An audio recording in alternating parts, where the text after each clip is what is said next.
Live.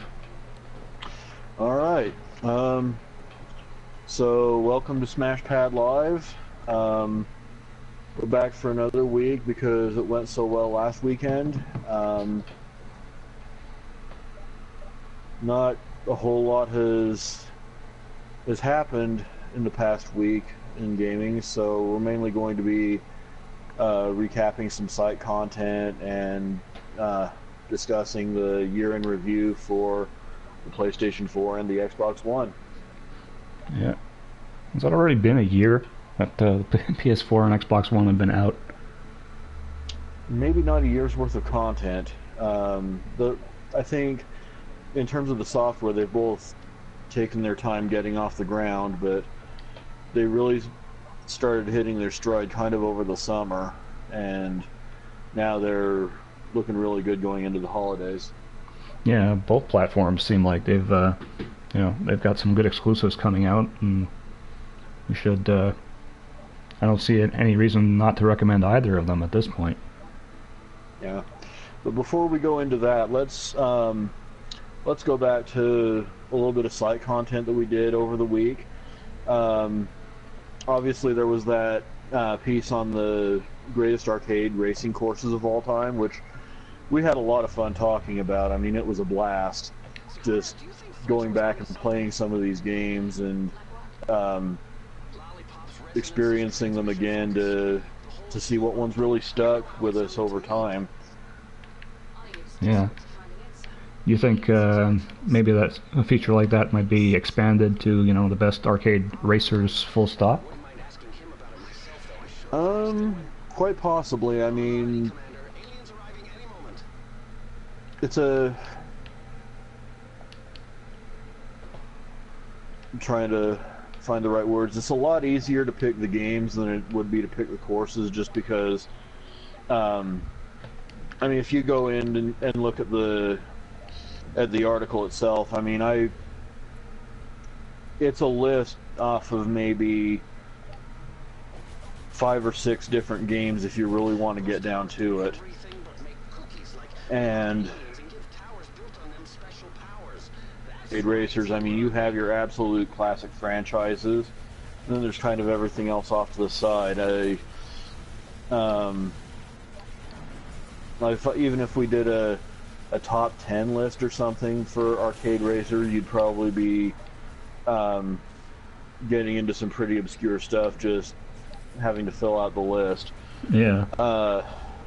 Or at the very least, you would have a bunch of Ridge Racers, a bunch of Sega Rallies, just saturations of certain franchises, which we even ran into here. But that's just a good part of that, to be fair, is because the cream of the crop in racing games is really, really, really good. Yeah, there is that. And so, as far as doing a list of top arcade racing games, I'm not sure how well that would go, how exclusive the list might be, or how many reoccurrences we would see of a certain franchise. Quite possibly we could do something with maybe the best real-life courses to appear in games, with just the best simulation racing courses to get into some of those deep forests and Maple Valleys. And of course, one that came up when we were discussing it before the criteria was the Special Stage Route 5. Yeah. And we definitely, it deserves its props as well, so that's something we might consider taking a look at in the future.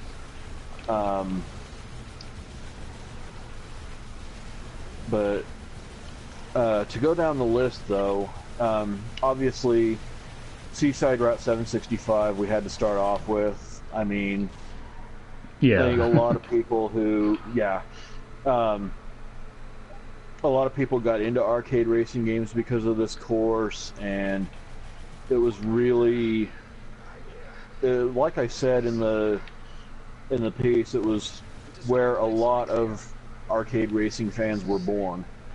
And so I wasn't sure exactly what it was going to entail at the time, but it definitely had to include that one on it, Yeah. to be sure. It was a pretty good way to lead off the piece, though, because I think it wasn't. Not only was it like one of the most iconic courses, but it was also like fairly easy to get into and learn. Yeah, and at the same time, it did pretty much everything that you knew Ridge Racer was going to ask of you, just in that small course. Yeah. I mean, there was the advanced course, the what we would come to know as Ridge City Highway, but even then, it was just kind of a narrow, winding road at the time, not as opposed to the kind of wider freeway that it became later on. Yeah. And you were using skills that you developed really on largely the first half of Seaside Ret 765. And so, and then going into other games in the series, I mean, you're really, really applying skill there. Yeah. Which is one of the nice, kind of underrated things about Ridge. Okay, that was sudden. The controller fell off my lap, ripping the microphone from my head. I'm just going to set it up here. Yeah, that happened to me a couple times last week. Yeah, that's not pleasant either. That's what happens when you don't have the controller in your hand the entire time. Yeah. And I think a lot of even other courses that landed on this list, I mean, the very next pick was Wonder Hill from R4. Yeah. And a lot of that just comes back to stuff you learned back on, like, the original Ridge Racer, that original course. Yeah. What were some of the selections off of this list that you really liked? I was always a big fan of the Riviera course from Rally. Yes. You know, it's just it's one of those courses that no matter how many times you play, you always just gotta stop and just have a look around, because not only is it a really nicely designed course, but it's also pretty darn good looking too. Yeah, and that's the thing that we really wanted to drive home with the entire list was atmosphere matters. Yeah. I mean, if you get that right combination of a good challenging course along with really good scenery and a fitting soundtrack, that is right there in the wheelhouse. That's going to land on this list, and it's going to be super memorable and kind of serve as one of those testaments to why people keep coming back to this genre. Yeah. And have you had a chance to have a look at that 90s arcade racer? That's actually what it's called. That's going to be coming out soon. Yeah. I don't know. I was under the impression that it was already out. I just hadn't gotten around to buying it yet. Yeah. I have not actually had the chance to look into it further. I'm actually doing that right now. Yeah, because that seems like, seems being developed by, fans of the genre, so it's possible they'll get at least most of those elements right. Yeah, Nicalis, isn't that the team that was behind, 1001 Spikes, I believe. Yes. Okay, that automatically gains my interest. The only thing that really left a bad taste in my mouth about that game was the fact that they were kind of labeling it as a 90s arcade racer. I'm like, why can't it be in the here and now, You're putting it in a really narrow time frame that,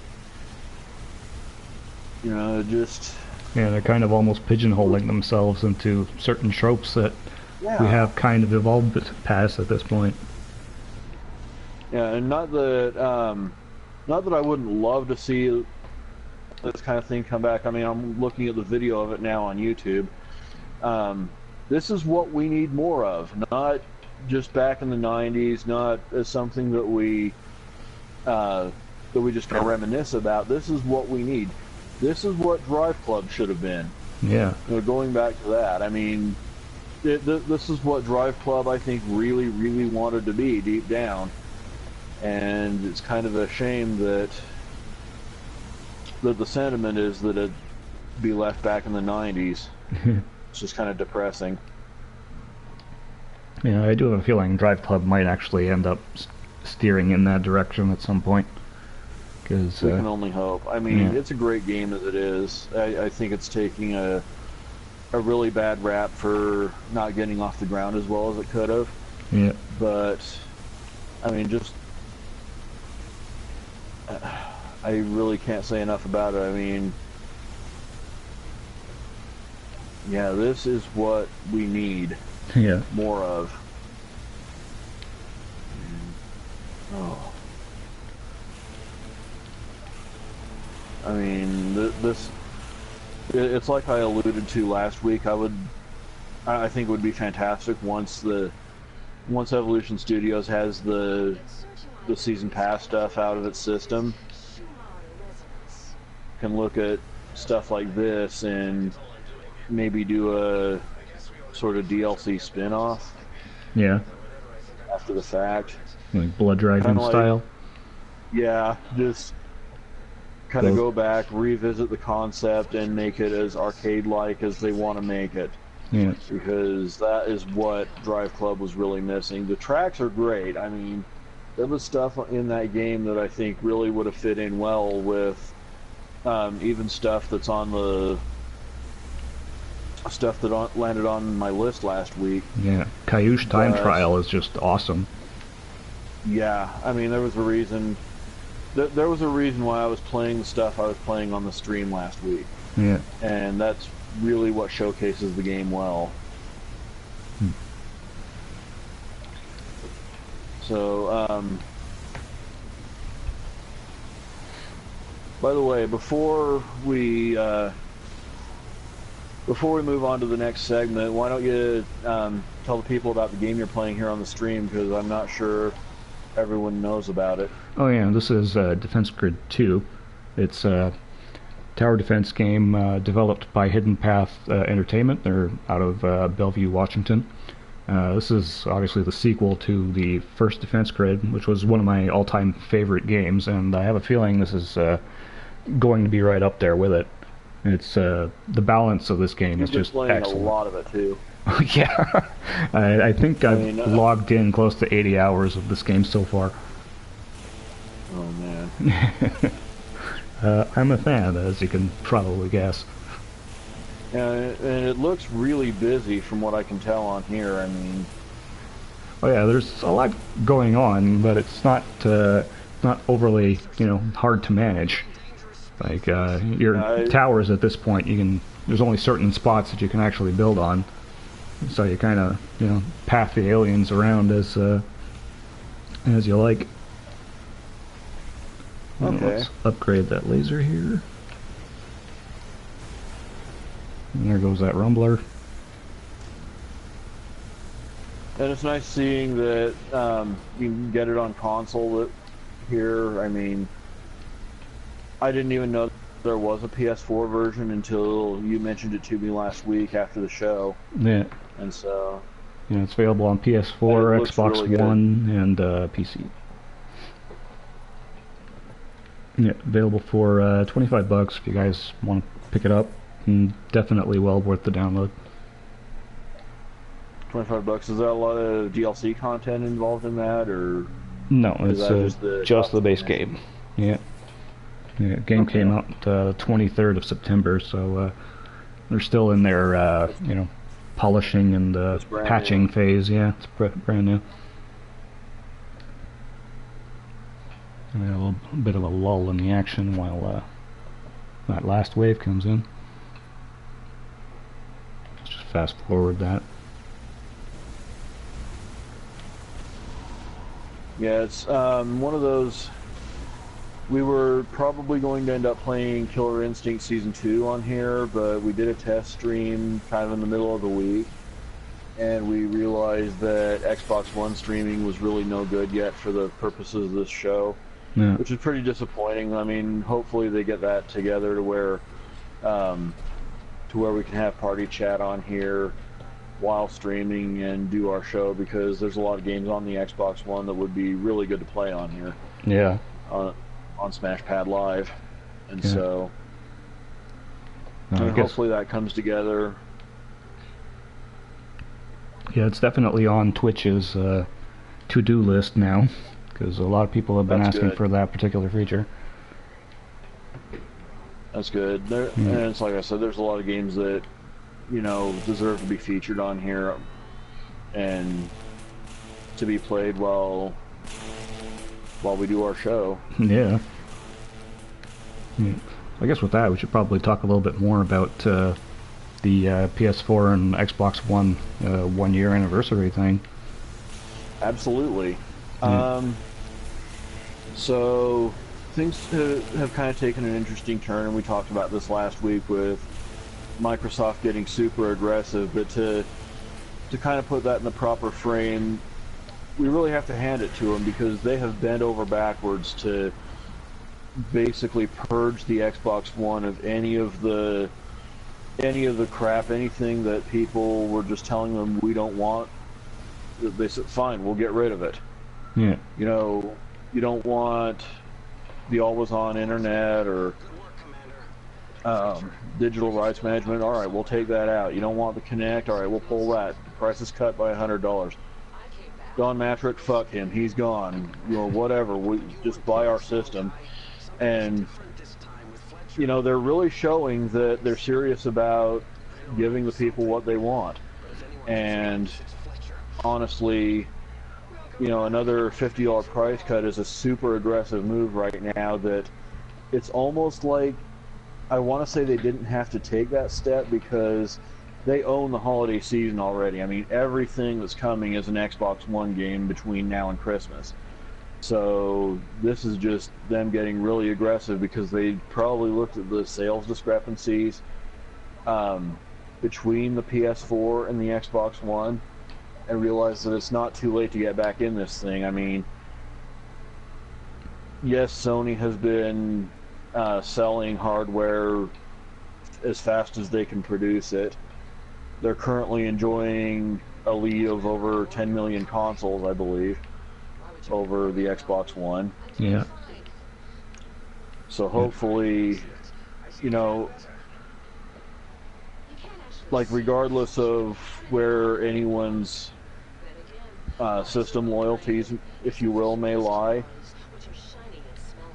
the game industry is better when everyone is running on all cylinders, and Microsoft is really trying hard to do exactly that. And hopefully, if they get the right magic combination of really good games and so I was just kind of distracted by that sort of encryption on my screen there. But if they can get the right combination of games and just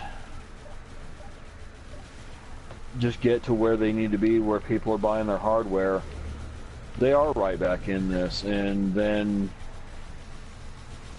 it'll be on Sony to see the next move. And I really get the feeling that, even though thankfully we're in a place now where the hardware manufacturers have kind of learned to compete while being civil, which we really didn't have during 16-bit.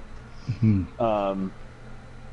I get the feeling this is going to be like the biggest knockdown, drag-out competition that we've seen,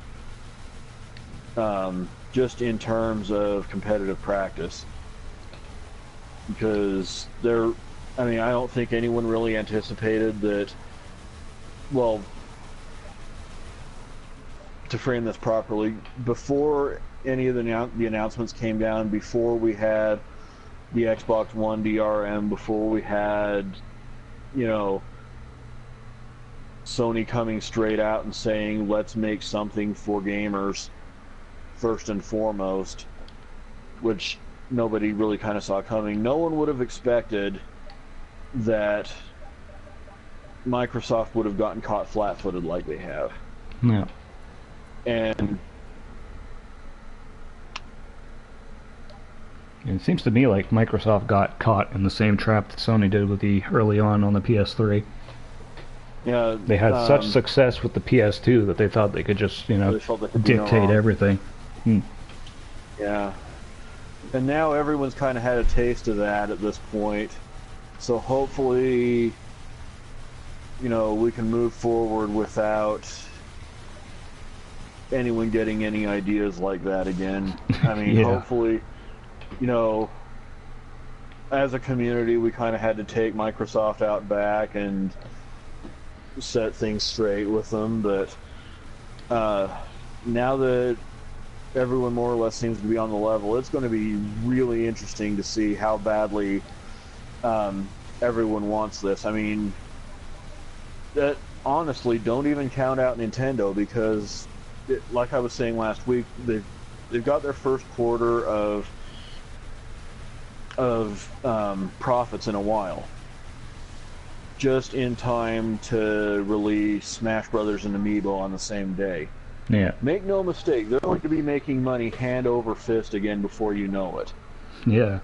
And so, I mean, don't even count out Nintendo when you're talking about possible, leaps and bounds that could be taken this holiday season, because they're tied with the Xbox One right now.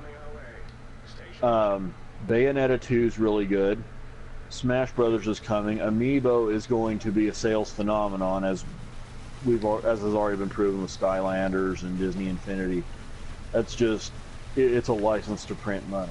Yeah. Nintendo's going to be right back in this, and so we're going to have everyone running on all cylinders by the time we come out of the holidays, and we might even already see Sony having to react to some market share loss, which is kind of unheard of at the moment, where they own more than half of the market share to themselves, compared to, I think it was about 7 or 8 million each for the Xbox One and Wii U.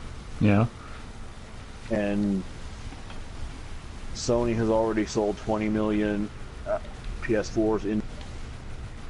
If you really think about it, those are ungodly numbers, because this is a system that really hasn't hit its production peak.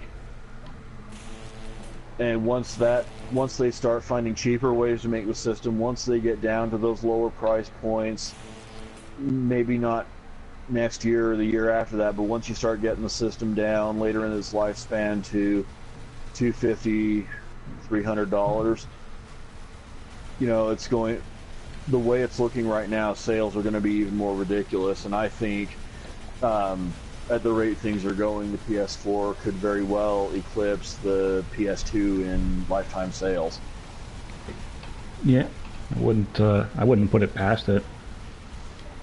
I mean, the thing that I'm actually more concerned, though, is whether it has enough, legs technically to actually be able to sustain itself. Because some devs are saying we're already hitting their the power limit. Yeah. Well, I think by and large, everyone comes out swinging on new hardware, and while they are really good at pushing 100% of the hardware resources, I don't question that. I think it's the sort of the little stuff on the side, the hardware nuances, if you will, that they pick up, that really starts to define how good the games start looking in the long term. And I really, I'm not a software engineer myself by any means. I mean, I'm someone who's been along for the ride for a lot of years and have kind of seen how hardware has grown. But the gut feeling I get is that there's really no reason to believe that devs aren't going to sit down and learn the little tricks um, that will make the PS4 more impressive 5, 6, 7 years down the road, as opposed to just kind of, well, we've done everything that we ordinarily do. We're done. I don't see that happening. Just based on my gut feeling from so much experience of being a gamer, it doesn't really make sense to me that this would, for whatever reason, be some kind of exception. Yeah. Yeah, we've also got Microsoft and Sony. Both of them are, constantly working on the platform end of things. So, I think things are going to improve in that regard. So, yeah, the software tools are going to get better for developers, and just the hardware nuances, like I talked about. I mean, it took developers a good 5 years to really crack into the PS2 hardware. And I think once we started seeing some of those games where that started getting taken advantage of, I mean, you had your Gran Turismo, Tekken 5, and that was when we started seeing just how good a PS2 game can really look. yeah. And that wasn't until nearly 5 years into the system's lifespan. And so I don't know if, I guess, if you will, the PS4 secrets will remain under wraps that long. But they're already talking about, on several levels, this generation could possibly go well into 10 years. Yeah. And looking at, like, I wouldn't have believed it until relatively recently. But if you look at the kind of legs that the Xbox 360 have shown, if you look at the kind of legs that the PS3 have shown, I really think I have no reason to believe that that's not going to happen. Especially when you look at some of the other stuff that they're starting to do. I mean, it's not really going to so much be a story of hardware evolution as it is what we're doing with the hardware. You look at things like Project Morpheus, and if that takes off, I mean, we'll probably see that on the holidays next year. I think it's kind of a safe bet. Yeah. And if that takes off, then Microsoft is going to be like right up behind them. Maybe not so much Nintendo, because they're really single screen multiplayer focused.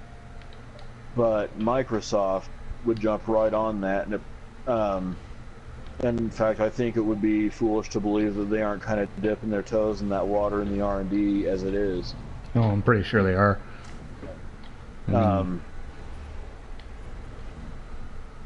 I find it kind of interesting that at least we got, Microsoft has pretty much confirmed that they're going to be like overhauling the operating system on the Xbox One entirely. They're going to Windows 10 when it comes out.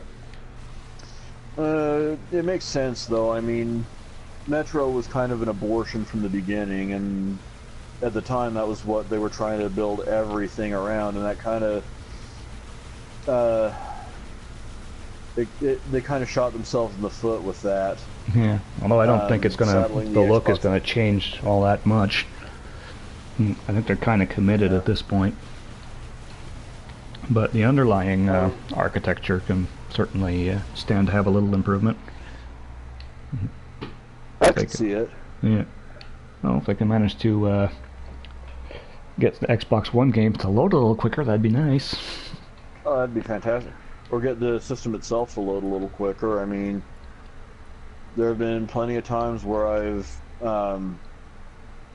started up from the full power down and had to wait a few minutes for it to really get its bearings. Yeah.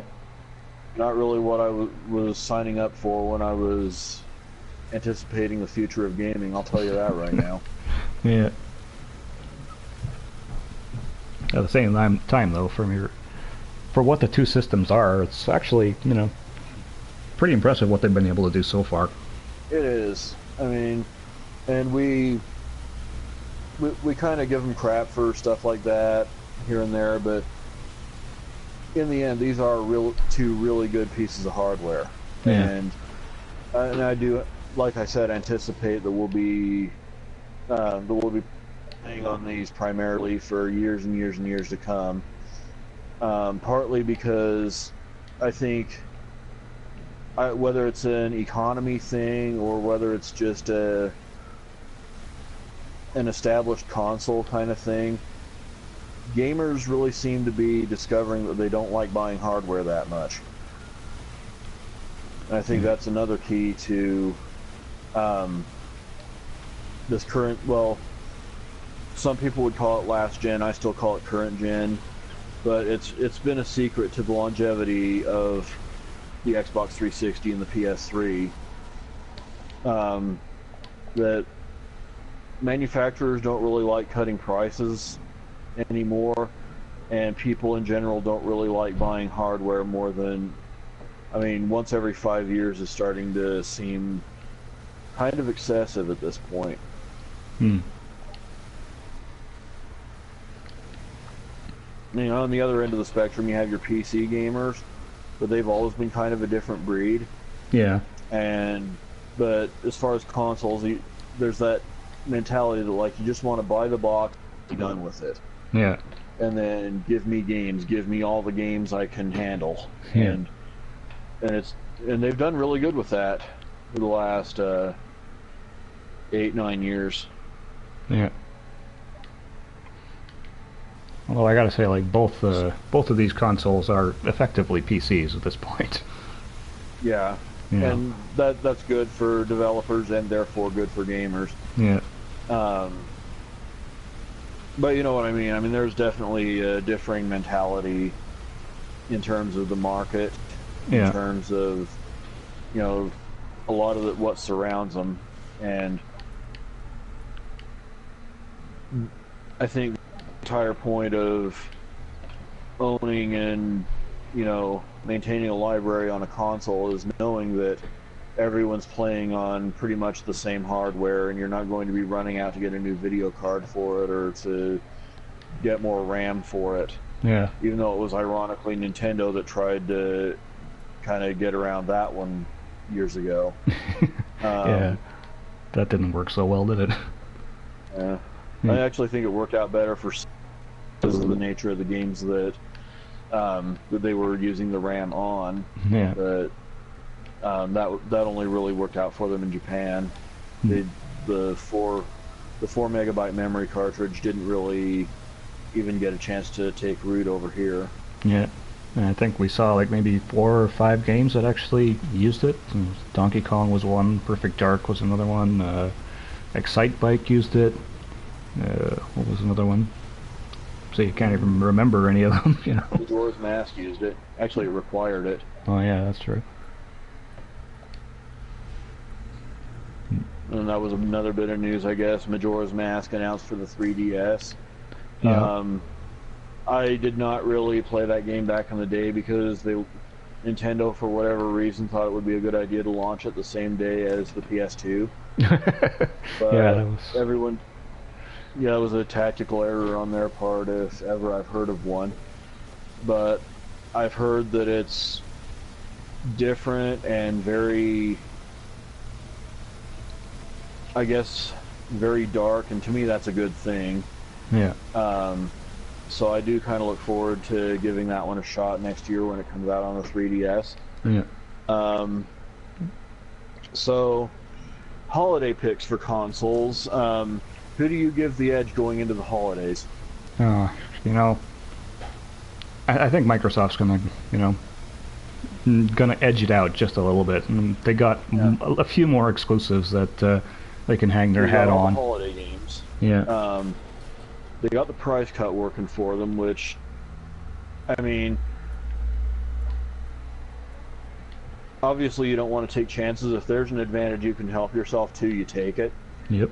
But I'm not even sure they needed to do that with their software lineup looking as strong as it is this holiday season. I mean, if you go back to E3, they were the only ones who really brought games for 2014. Everyone was talking about next year.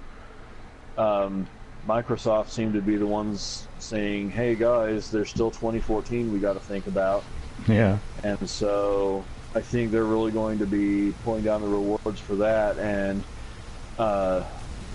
having the price cut is just another really aggressive step. I don't know if they're going to come out of the holidays really up in Sony's wheelhouse as far as overall installed base, but this is definitely what's going to be the defining factor as to whether or not we're going to see a legitimate race between Sony and Microsoft, or if Sony's just going to leave everybody behind like they have so far. Yeah, I do think Microsoft will make up some ground this holiday season, but whether it's going to be enough... It was just so much of it. I mean, something like... I haven't seen the worldwide lifetime sales for the PS4, but it's got to be somewhere in the 25 million plus territory. So far. And, yeah, and Microsoft hasn't even broken 10 yet. Yeah. I mean, maybe that's changed in the last week or so with the price cut, but I don't know for certain. Sales numbers for November are probably going to be the most interesting we ever see. Yeah. It'll be interesting to see how those multi-platform releases break down. That's true as well. I mean, I think you're going to see predominantly sales are going to go to current gen, your PS3, 360, when applicable. But I think the installed base of the PS4 is going to kind of push the next gen stuff over the top. Yeah. For Sony, but not by the wide margin that you would have thought a year ago. Yeah. Yeah. What is Sony going into this holiday with as far as exclusives go? I don't think they've got all that much right now, do they? They really don't. I mean, that's actually a good question. I'm going to pull up a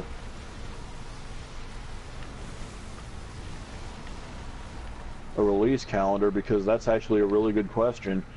Upcoming PlayStation 4 game releases. Multi-platform, don't know it. And there's Pro Evolution Soccer, which is probably more important in Japan and Europe than over here. Yeah. Multi-platform. Little Big Planet 3, there we go. Oh yeah. There's one. There's one. So that's actually next week. Yeah. Okay, so that's going to sell a few systems. Yeah, it's going to push some hardware, even more software. I don't see it being like a game breaker for them, but people do love their Little Big Planet, and isn't it also on PS3? Don't think so. No.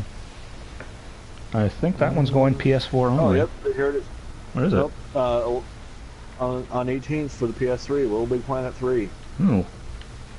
I see. I think that's a mistake. Oh. Huh. Yeah, I mean, it kind of shows a kind of awkward lack of confidence in their new hardware, the installed base of their new hardware. I think they'd be pushing the exclusives a little harder. Yeah. There's also Guilty Gear Xrd Sign. Yeah. Which is also for PS3 and PS4. Yeah. But it is a Sony exclusive, and so that is something that they can really build around. Yeah. Other than that, let's see. Yeah, and Guilty Gear is also, as good as that one's looking, that's a very niche game. I mean, we'll be getting it, but yeah. Don't know who else would be. Yeah, we'll be all over that, and we'll probably be playing it on stream here in a few weeks, knowing us. Yeah, and that it really looks like Little Big Planet 3 and Guilty Gear Xrd are really the two Sony exclusives they have to build around for this holiday season, and both of them are also on PS3. Yeah. At the same time, though, I don't think Yeah, I don't think they're going to be hurting too badly because they've also got, you know, usually the better versions of the multiplats, although, you know, that's Yes. debatable at this point. Yeah. Yeah. Call of Duty is kind of weird. Yeah, well, like, on what level is Call of Duty never an outlier? You know, some it's probably the most mainstream game in our medium today, yet it always finds something to kind of be the weird guy, you know. And Yeah, so that, you know, on the one hand, yeah, what's going on with that, but at the same time, well, LOL Call of Duty, you know. yeah, So looking at Xbox One, obviously we've got Halo Master Chief Collection. We've already had Sunset Overdrive. We've already had Project Spark. There's yeah. We've had Forza Horizon 2 that came out a couple months ago. yes, Mm. love us some Forza Horizon 2. That's, I mean, Drive Club has pulled me away from it just by virtue of what it is, Yeah, but there is a lot to be said for Forza Horizon 2, and I will be hopefully saying it all here in the coming days, and maybe sometime next week. I'm not sure. yeah, Got to get this Drive Club written thing out of my system first. yeah, I'll finally be able to do that now, so yeah. all is well on that front. Mm.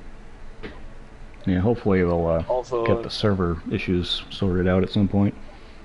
yeah, well, those are mostly sorted out. It's more features at this point, just getting the app going, getting the PlayStation Plus guys on board, and, you know, hopefully the frustration of all the delays with it doesn't prevent people from getting the PlayStation Plus version when the time comes, because it is a really good game, and it's only going to get better as time goes by.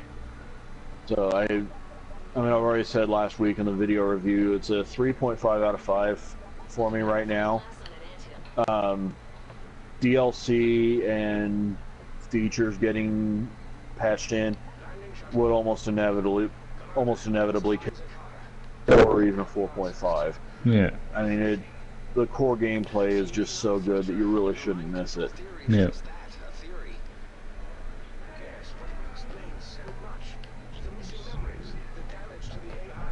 And talking about holiday releases, again, the Wii U also can't be overlooked. We've got Bayonetta 2 already out, which is apparently one of the best Wii U games to come along yet. You've got Super Smash Brothers coming, of course, on the 21st, and then if you're into the amiibo thing, you know, so much the better. So we're really, by the time the holidays are over, one of the best things I can really be saying here is the Wii U will finally have hit full stride, whatever that means for Nintendo. I mean, at the very least, we know that Smash Brothers and Amiibo will sell like crazy. yeah. And there's also Sonic Boom, Please Don't Suck. A lot of people It are is pretty ambitious. hoping for that one. Yeah. It seems like the team behind the 3DS version is a little more committed to the old school Sonic than your Wii U team, but it'll be interesting to see what these guys have in mind as well. At the very least, hopefully we can get another high point game in the series, kind of like Generations was a few years ago. Yeah. Yeah, I think that game got overlooked by a lot of people, but it really was a good game. It did, and yeah, I guess it's sad when people get really jaded about a franchise and then something really properly good comes along and it still gets overlooked. And yeah, if you haven't had the chance to play Sonic Generations yet, you really need to jump on that, because it was it was the best example of new and old Sonic alike. And now with Sonic Boom, it looks like they're trying to start kind of a third generation of Sonic games that it's really hard to kind of describe, but it's something I'm really looking forward to playing. I'm not sure if I'll be picking it up when it comes out Tuesday, but I will be giving it a shot soon after somehow. Yeah. Whether in the form of a purchase or a rental, because it's one of those franchises that it's always a good thing when it's good. Yeah. Gaming is better when Sonic is good. Yeah. And hopefully we'll find a way to be able to wash the stink of Sonic 2006 out of our system. Well, if Generations didn't do that, then I wouldn't hold my breath. But, anything that can put it further in the rearview mirror, I say. Yeah. So one last thing before we sign off. We've both been playing a little bit of The Crew. We got in on the beta. What are your thoughts on it, first of all? I'm not a fan. Yeah, I think you've had a little more time with it than I have, because I got through the prologue and then it said, the game is not finished and you need to, I guess, hang out at your base for a little while and eat some pizza before you can go back out on the road. Yeah, really, I mean, it doesn't give you any more stuff you can do in the stuff you've already loaded on. Yeah. It just kind of locks you into the base where you get your upgrade menus and so on and so forth, and tells you just how depressingly far you are from having your install finished. Hopefully that's not something that stays in the final game, because that's a huge install, or at least a very slow one. Yeah. The initial load is also ridiculous too. It's like it took I believe 3 minutes to actually get into the game. Wow. Yeah, I had a lot of the initial load done when I first picked it up. Yeah. So I didn't have that to wait for, but I got through all the prologue stuff. It was kind of douchey, if not as bad as Need for Speed, which yes, I will keep harping on. It was at the very least a different type of douchiness. I still profoundly wish we could get over the whole kind of Fast and the Furious influence in our action racers, and if we're going to do open world stuff, then maybe something more along the lines of Burnout Paradise. But I don't know, just this kind of attitude's never really done it for me. Yeah. And I don't need some like big, ambitious sort of crime drama storyline surrounding my racing games. Just, put me on a course, give me a good car to play with, and I'm good. Yeah. And that's what Horizon 2 just does so right. Yes. I mean, Horizon 2 is just a really fun road trip through South Europe with a bunch of your friends through the magic of the Drivatar. Yeah. I mean, when you're going from place to place on the map, you've got the Drivatars of your friends kind of convoying with you. And it's a really good feeling that we've not really seen in racing games before. Yeah. And so much of what I've seen already in The Crew it just seems unnecessary to me. Yeah. And if you could strip away the crime drama storyline and the combat missions and all that stuff in The Crew, there would be a pretty decent, car culture type game in there, because the upgrading stuff is really, really nicely done as far as the upgrades go. Yes. and just the core handling of the cars, even just the feel of driving. I think they got the handling even better than Drive Club did, which says a lot because I love the way Drive Club handles. Yeah. I just, you see them shoehorning storylines, and you also saw it with Need for Speed The Run going back a little further. Yeah. And I kind of, I try to picture like the target audience the developers were picturing when the game was in production, and it just makes me depressed. Like some kind of perma-buzzed derelict in living out of the basement of a frat house who thinks everybody's name is Guy Dude Bro. And the fact that I feel like this is what has replaced me as the target audience for your major racing game releases really kind of leaves a bad taste in my mouth. I can't help it. Yeah.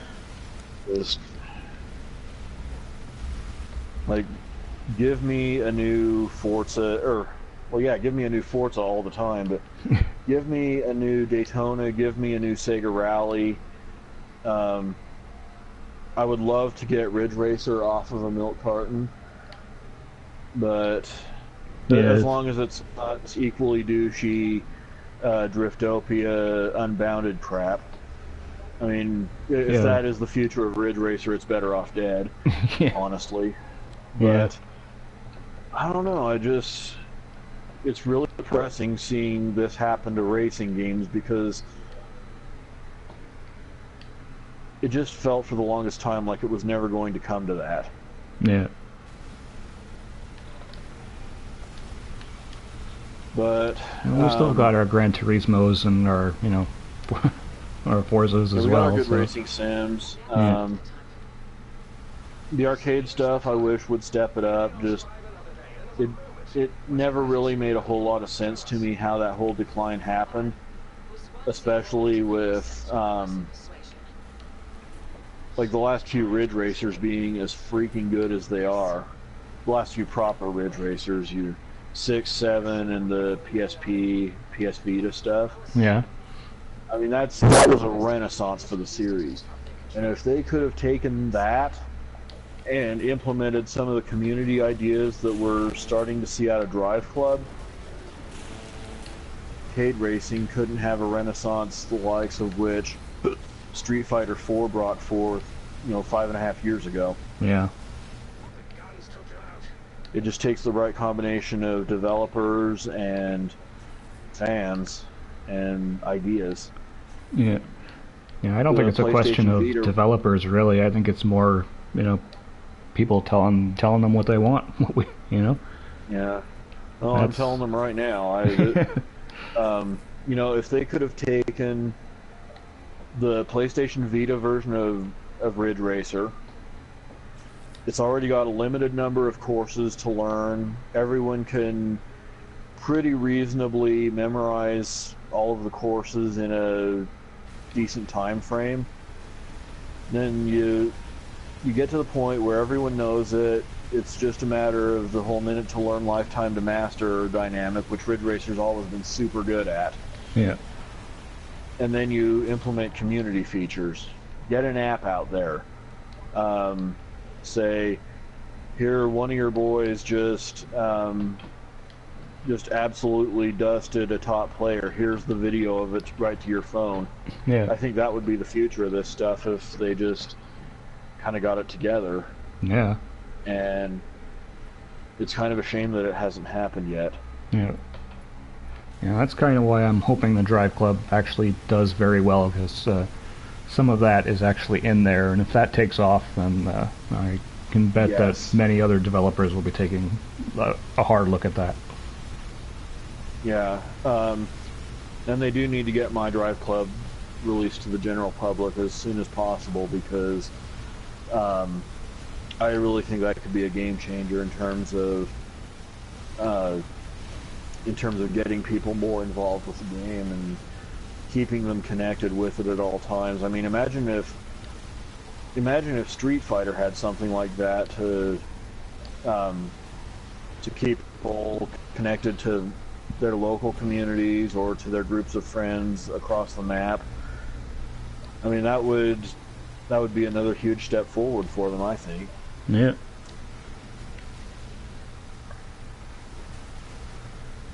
So, but from what we've played, I do think the crew handles really, really well, and I just kind of it's sad that it makes the tone, or I guess the setting of the game, as depressing as it is. Yeah. Because, you know, some of the ideas they've had are things that I've wanted to see in racing games for years. Just regular point-to-point driving across the U.S. Yes, I want more of that. Yeah. But, you know, it's like I said, the whole crime drama thing, you know. Yeah, it doesn't do anything for me. Without it. Yeah.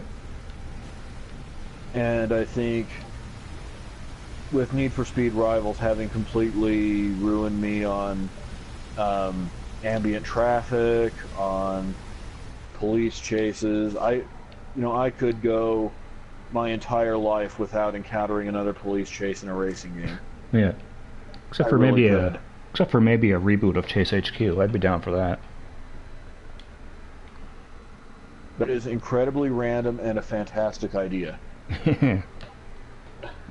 So hopefully people of influence are listening to SmashPad Live right now, because that would be kind of a cool thing to see these days.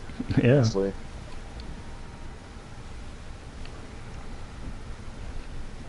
So, did you have up on the show, or? Well, I think we probably touched a little bit on some of the stuff that Nintendo had to say. They didn't.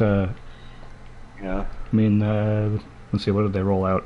Amiibo support to Hyrule Warriors. So for the 4 or 5 people that actually bought that game, yeah, be happy with that. Yeah. One thing that was kind of a surprise, and I should have noticed it on the release calendar I had pulled up here. One thing they announced on the Nintendo Direct is the Captain Toad Treasure Tracker, which is kind of not a lot of people might know how good this game's going to be, but I can assure you that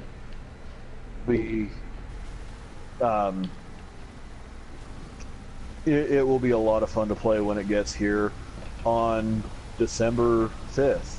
Yeah, that's surprisingly enough. So they got a deceptively good game in the pipeline for for the holidays to go alongside Bayonetta 2 and Smash Brothers. It's probably going to get swept under the rug just for its overall look, but for those who know the concept, this is kind of a big release. Yeah. Yeah, you want to break it down for the folks that might not? Just they're really, I don't know if you've played, what the hell was that game on the PS3 and PSP?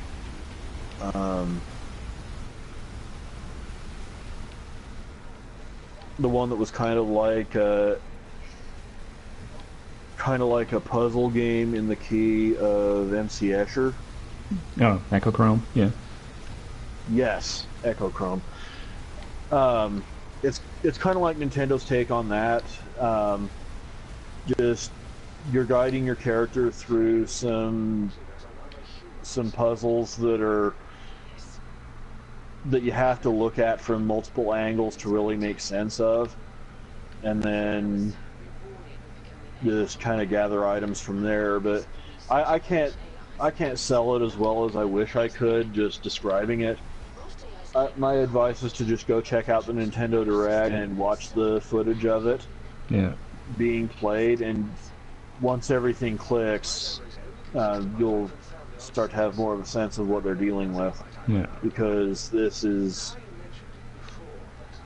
so it's going to get caught in the undertow of Bayonetta 2 and Smash Brothers, almost inevitably, but it's nice to see it making this year, just for Yeah. me personally. Yeah.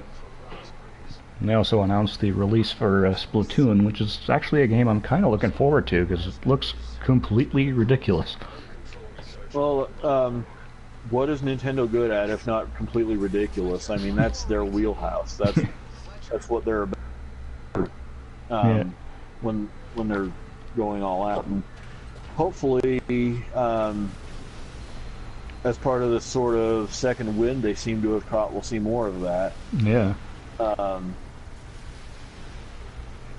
they seem to be starting to realize that quality without quantity is pointless, Yeah. and they've gotten so into the habit of staggering their major releases that it's almost like they're not sure how to do this again. But once it gets going, hopefully they'll be able to keep both their AAA and their sort of supplemental additions to their library consistent enough that they can kind of remind people why they're Nintendo. Yeah. And that's the energy I've kind of gathered from them for the better part of the year, honestly. Yeah, if they can pull it off, it'll be quite the turnaround for Iwata, because a lot of people were saying he didn't have, the leadership to be able to do something like this. And now that it seems like he had bigger fish to fry, what with his health and things like that. So he's, a lot of the time Iwata doesn't get his due, but it seems like he was trying to carry the company on his shoulders while I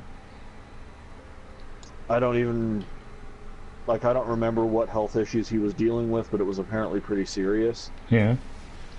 And we're definitely thankful that he's doing a lot better now, and he's really starting to right the ship at Nintendo as well. So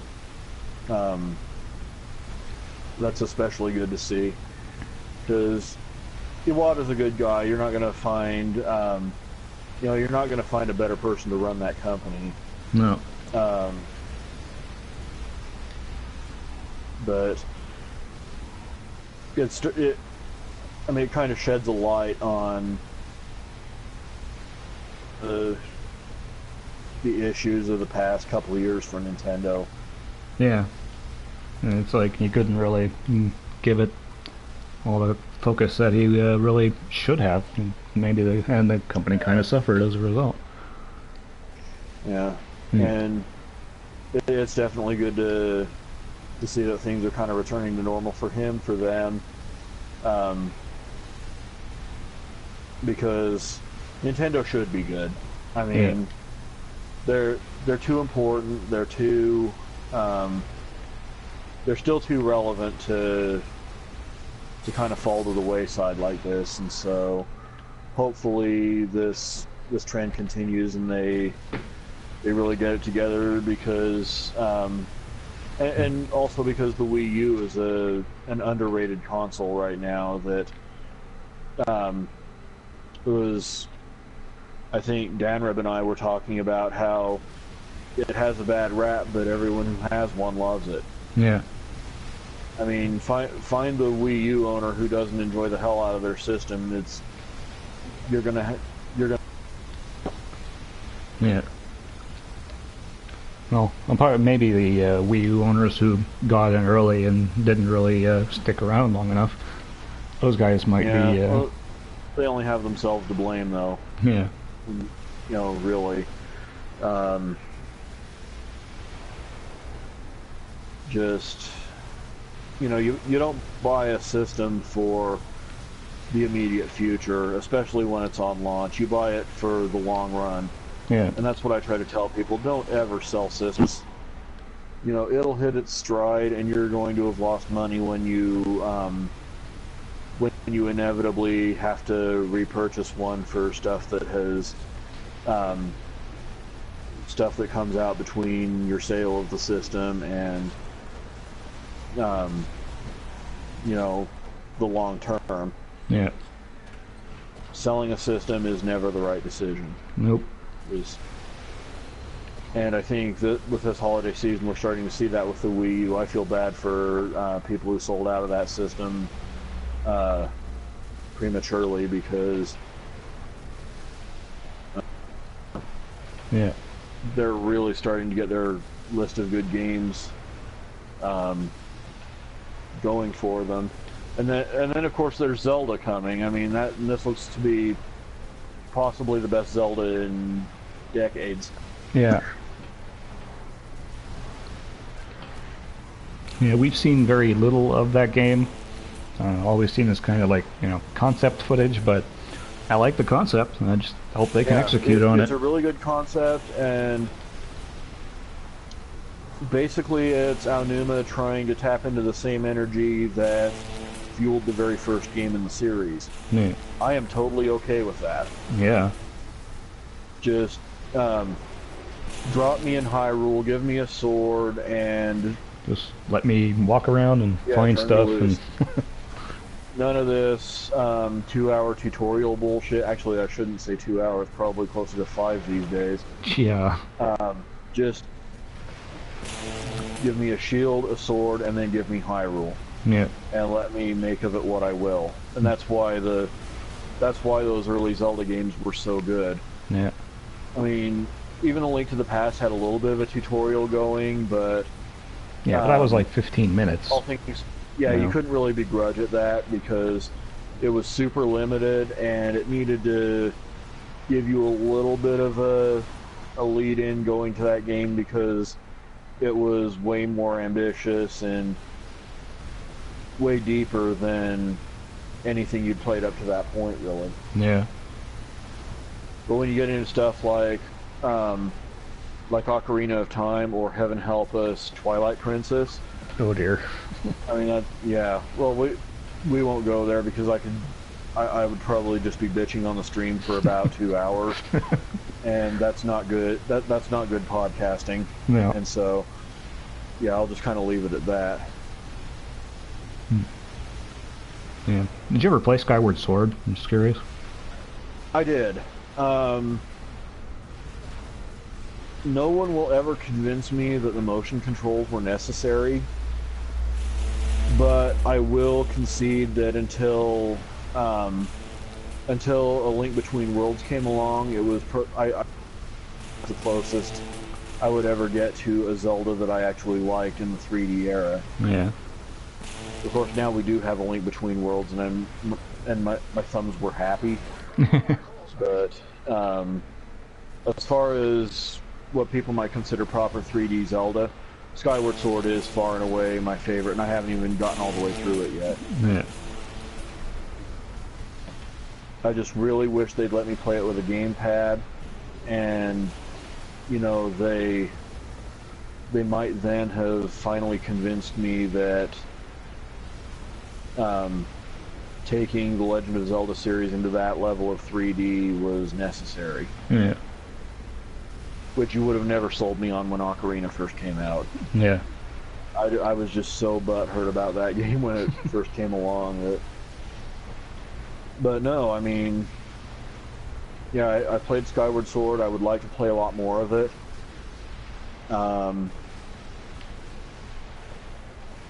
It's just a shame about the controls because that's really the only thing keeping it from being one of my all-time. Probably. Yeah. I bet you they do a Wii U remaster of that game. That's happy thoughts right there. I would be very pleased if they. Well, I don't want to say 10-year anniversary of it because that's a long ways away. Yeah. And compared to the Xbox One and the PS4, I wouldn't want to place a wager on the Wii U still being around then. Yeah. But I'm already hearing their working on another system. So There's that whole quality of life platform that's been rumored, but I'm not sure it's their next console um, or something Miyamoto just kind of doodled in his office. You never know the sort of thing when it comes to Nintendo, but I don't know. We might hear about it at E3. yeah, that would be kind of a shocker if they like start talking about a next gen system this quickly. Yeah. I don't think they could talk about it as a next gen system. I mean, if you want to place a blame on anything for what happened to the Dreamcast, place a blame on all of the goodwill that Sega lost in pulling the plug on the Saturn. You know, I don't think we're in an era where that can happen again. However, I think if Nintendo pulled the plug on the Wii U anytime in the first, we'll say 5 years of its lifespan, they would really be pushing their luck. Yeah, they kind of gotta support it for quite a long time at this point. Yeah, they're kind of married to it. Not to the point of, like I said, a possible 9 or 10 year lifespan married to it, but they've at least got to see it through, I would say, 2017 at a bare minimum. Yeah.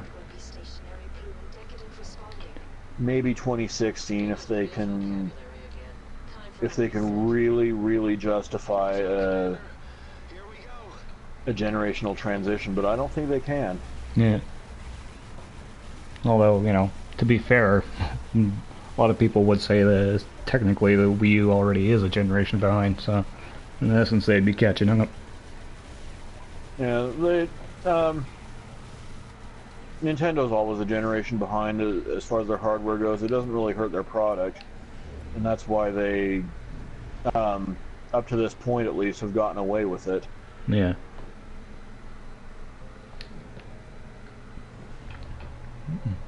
I'm really liking the kind of diversity in stages we're seeing here now. Yeah. Going back to the fence grid. Yeah. Yeah, there's all kinds of different environments in this stage, and I think the art direction has been quite well done. Yeah, I agree. I think with the kind of game design on the surface being as simple as it is, you'd be seeing stuff like this, but I'm really liking what I'm seeing here. Yeah. This game took about 18 months to develop and about a $2 million budget. Pretty much exclusively financed by the first game, and that says a lot too. Actually, it was partially crowdfunded, and yeah, and then it was the rest of the money was kicked in by Steven Denglar. Okay. Yeah, of Draco Gen. He also financed quite a bit of Broken Age, I believe. That's good stuff. Yeah. Yeah, and this layout is completely jacked, so that's kind of... It does look a little bit awkward, but kind of intentionally so. At least that's what I gather. Yeah. Yeah, so was there anything in particular you wanted to bring up before we signed off? Not really. All the main bullet points that I had in mind, and yeah, I think we've got a pretty good show here. Yeah. So I guess we'll call it a night, I suppose. Yeah, sounds good to me. All right, and well, we'll probably do this again next week, so probably around this time again. Yeah. So maybe I'll get motivated and start streaming some Final Fantasy 14. Yeah. Yeah. That would look really good on the stream for next week. Yeah, just keep an eye on the Facebook page, facebook.com/SmashPad Social, and Updates that yeah, I can't talk today. Anytime we're about to go live, we'll usually post it on the SmashPad Facebook page.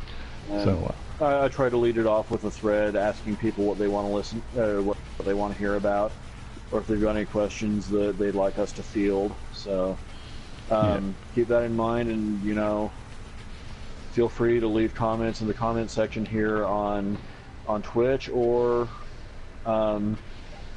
over on our Facebook page. Let us know what you thought of the show. all right. And with that, well, I'm Filippo D'Onofrio, and that was Patrick Mifflin, and we're out for this week. See you next week.